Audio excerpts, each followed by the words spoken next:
Chapter 2. Echoes of the past. The sun had risen higher in the sky by the time Ava left the cafe. She couldn't shake the unease that had settled in her chest since her encounter with the stranger. Ethan. The name kept echoing in her mind, demanding answers that she wasn't sure she wanted to find. Back at her small cottage on the outskirts of Willow Creek, Ava sat down at the kitchen table, the journal open in front of her. She carefully flipped through the fragile pages, her eyes scanning the faded words. Most of it was still illegible, but every now and then a phrase or a name would jump out at her, pieces of a puzzle that seemed just out of reach. Ava's grandmother, Margaret, had always been a private woman.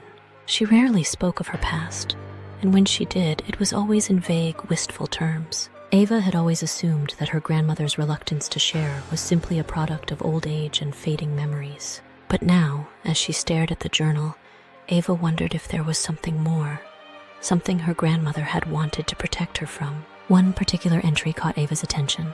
The handwriting was shaky, the ink smudged in places, but the words were clear enough to read. "I saw him again today. Ethan. He hasn't changed. It's like he never left."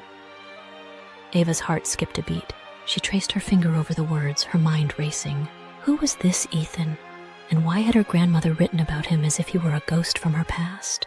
The entry was dated nearly 50 years ago, long before Ava was born. Yet the way her grandmother described him, it was as if he had always been there, lingering in the shadows of their lives.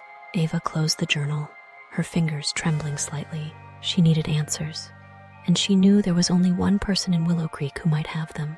Mrs. Klein, the old bookshop owner, had been her grandmother's closest friend. If anyone knew the truth about Ethan, it would be her. The bell above the bookshop door chimed softly as Ava stepped inside. The familiar scent of old books and polished wood filled the air, and Mrs. Klein looked up from behind the counter, her eyes lighting up at the sight of Ava. "Ava, dear, what brings you in today?" Mrs. Klein's voice was warm, her smile genuine. She set aside the book she had been dusting and gestured for Ava to come closer.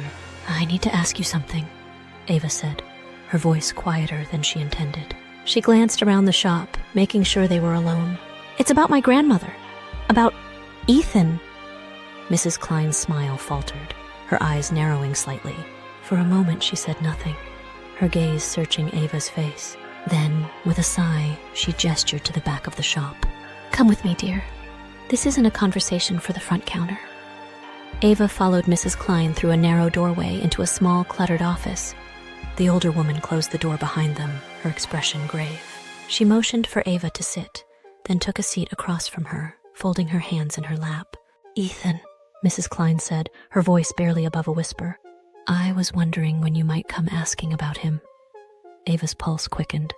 "You know who he is?" Mrs. Klein nodded, her eyes distant. "Your grandmother and Ethan, they had a history, a complicated one. He wasn't just some old friend, Ava. He was something else, something that shouldn't have been possible." Ava frowned, confusion washing over her. "What do you mean?" Mrs. Klein hesitated, then leaned forward, her voice dropping even lower. "Ethan wasn't like the rest of us. He never aged, Ava. Not in all the years I knew him. He always looked the same, as if time couldn't touch him. Your grandmother knew it too, and it scared her. She tried to move on, to forget him, but Ethan, he never truly left." Ava stared at Mrs. Klein, her mind reeling. "Are you saying he's immortal?"